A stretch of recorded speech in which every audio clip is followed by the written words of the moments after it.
to go way back. And when I say way back, let's just say that he allowed me to perform my very first comedy performance back in 2008. That far way back. All right? This guy was actually the original founder of the last comic standing show before he got converted over to the late night comedy show. This guy is the guru of this comedy skit, and now he's coming up on stage to perform. Please, ladies and gentlemen, make some noise for Masa D. Luffy. Woo!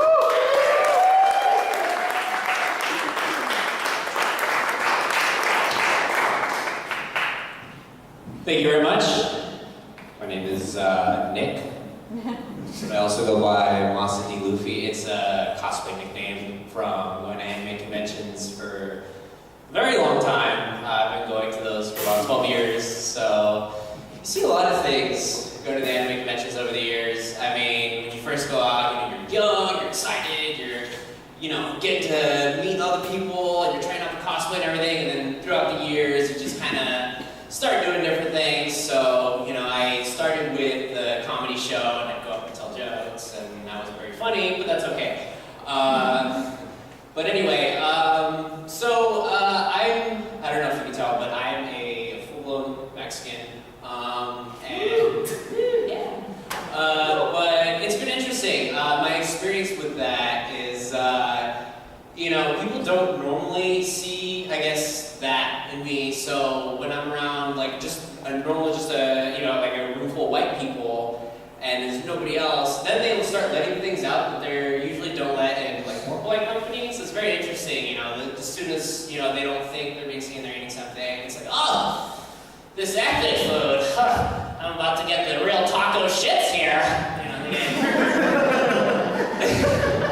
And I'm just sitting there, having received this, and, I just kind of let it slide, but I have to wonder, it's like, why is it that, with all these different ethnic foods, Caucasian people have this, dietary issue, they have the shits with it. I was like, what the fuck is going on with this? And, as I got older, I realized, I learned that your gut bacteria is responsible for breaking down the things that you eat.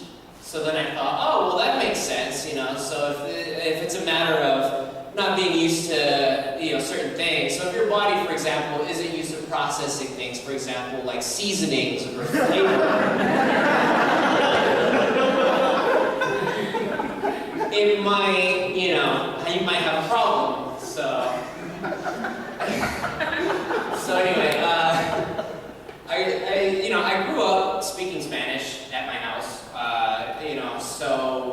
I had this like interesting, experience of, having all the same, so it's interesting. I go to comedy shows and I see people every time they come up, and especially like if you grew up a person of color, you come up and like it just feels more like Child Abuse Anonymous kind of thing. And it's like, so my dad beat my ass, and it's just I feel so bad. Like, they say that a lot of people who like do comedy are a result because they're very sad people on the inside.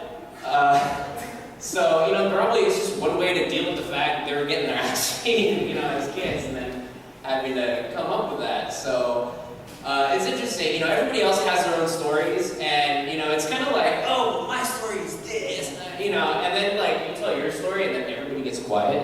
So they're like, oh yeah, my mom, like, I said something, and then she, like, spanked my bottom, and blah, blah. I'm like, oh yeah, that's cool. Like, one time, like, I got really pissed, my parents did a little joke on me, so I kicked the drywall and put a hole in it, and then my mom beat me over the head with a wooden hairbrush, and it was hilarious, and everybody's looking at you like,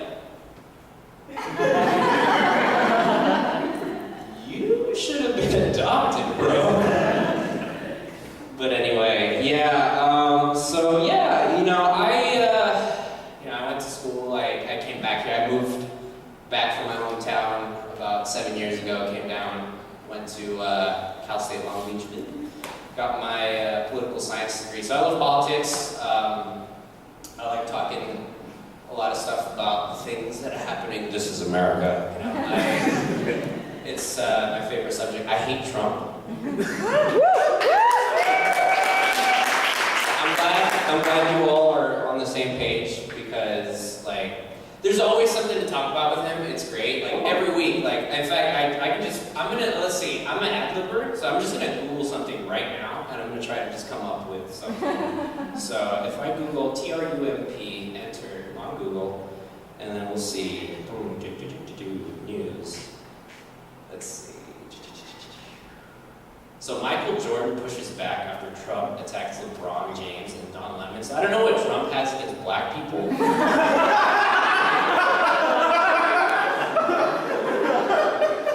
Actually, I do. His grandfather was in the KKK. So Fred Trump was an actual, he was a full-on, like, oh, we're gonna scare all these people out of this building. How are we gonna do that? Well, we should put a burning cross in front of their building. That'll really show them who's boss. Oh, yeah. And how else? Oh, we should put on bed sheets and to look like ghosts. That'll really, But Fred Trump, that guy, I guess, is an interesting story because with Trump, I think with a lot of the thing with immigration right now, there's a certain half of the country that it's like, well, my ancestors came here legally, what about yours? And it's interesting because the immigration laws back in the day were a lot different than nowadays. Like, I don't know if so for example, if you go to visit Mexico and then you come back, you have to, like, get in a line. And I'm not just talking about any line, like when you're lining up with cars, like, we're talking about the kind of line, like you're trying to get a badge at Anime Expo. And so we're talking about, like, hundreds of cars. You've got to wait like 3 hours. It's 110 degrees. Sometimes your AC doesn't work if you were growing up, Hispanic. So it was a thing. And, back in the day, you could literally just walk across the border. There was no, like, border guards. There was no this. There was no that. Like, you could just literally, like, soy americano, and then you're good. Like, that's it. So it really, like, strikes me as, oh yeah, my people came here legally, So, for example, if, you're filling out your immigration paperwork, you have to fill out, if you've done anything illegal or, how you make your money or this and that. So Fred Trump, he ran a brothel out of a hotel. So in theory, if we go by what Trump's trying to do now, he should not be in this country. So, I don't know. I think it's a completely bullshit thing, and I think that if we want to, like, get together as a country and figure this out, we need to get that motherfucker out of office. Like,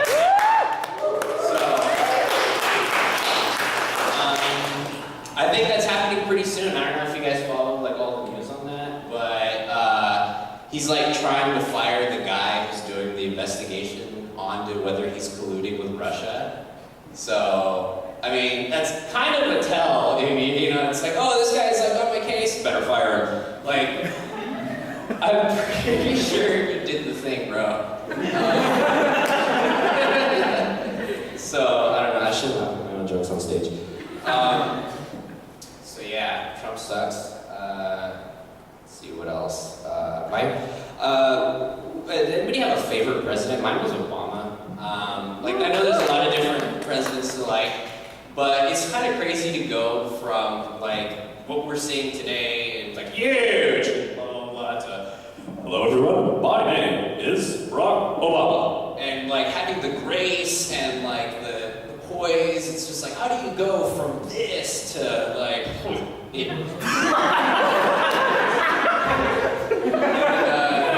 I just have no idea how America as a country can go from, like, that to, So what it tells me, obviously, was Obama was, like, 20 years ahead of his time.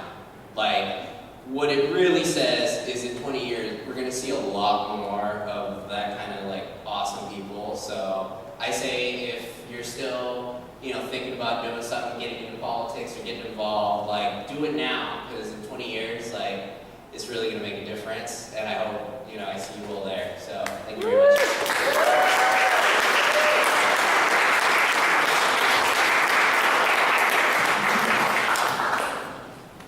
Give it up again for Candidato Masa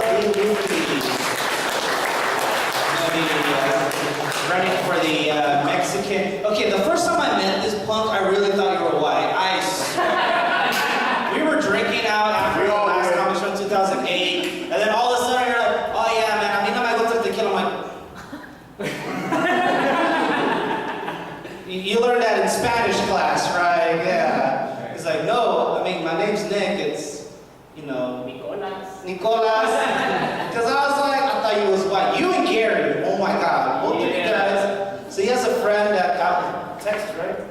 Well, he's in Amsterdam now. Amsterdam. From Venezuela, yeah. Yeah, he's from Venezuela too. Another guy that speaks Spanish. I'm like, I thought both of y'all were white. I really, y'all light skin, y'all need to work out in the fields. I'm just saying. And you know what? Your camouflage of being white would not last. Because when you were like, hey, get away from this stuff, blah. That's typical Spanish talk. Blah. We talking languages, sound effects. You will never see a white guy's like things. You know, they'll put it in like things were out of retrospect. No, we're like, yes, I'm a pow! That's how we talk. Se la fue pa. Y se la va. For you guys, I'm pretty sure you guys are a little bit off over here. You guys are like, what is that firecracker saying over there? Yeah. It's like we're part Italian in a way, you know. It's you, except for the plumber part. Anyways, let's get our next comedian.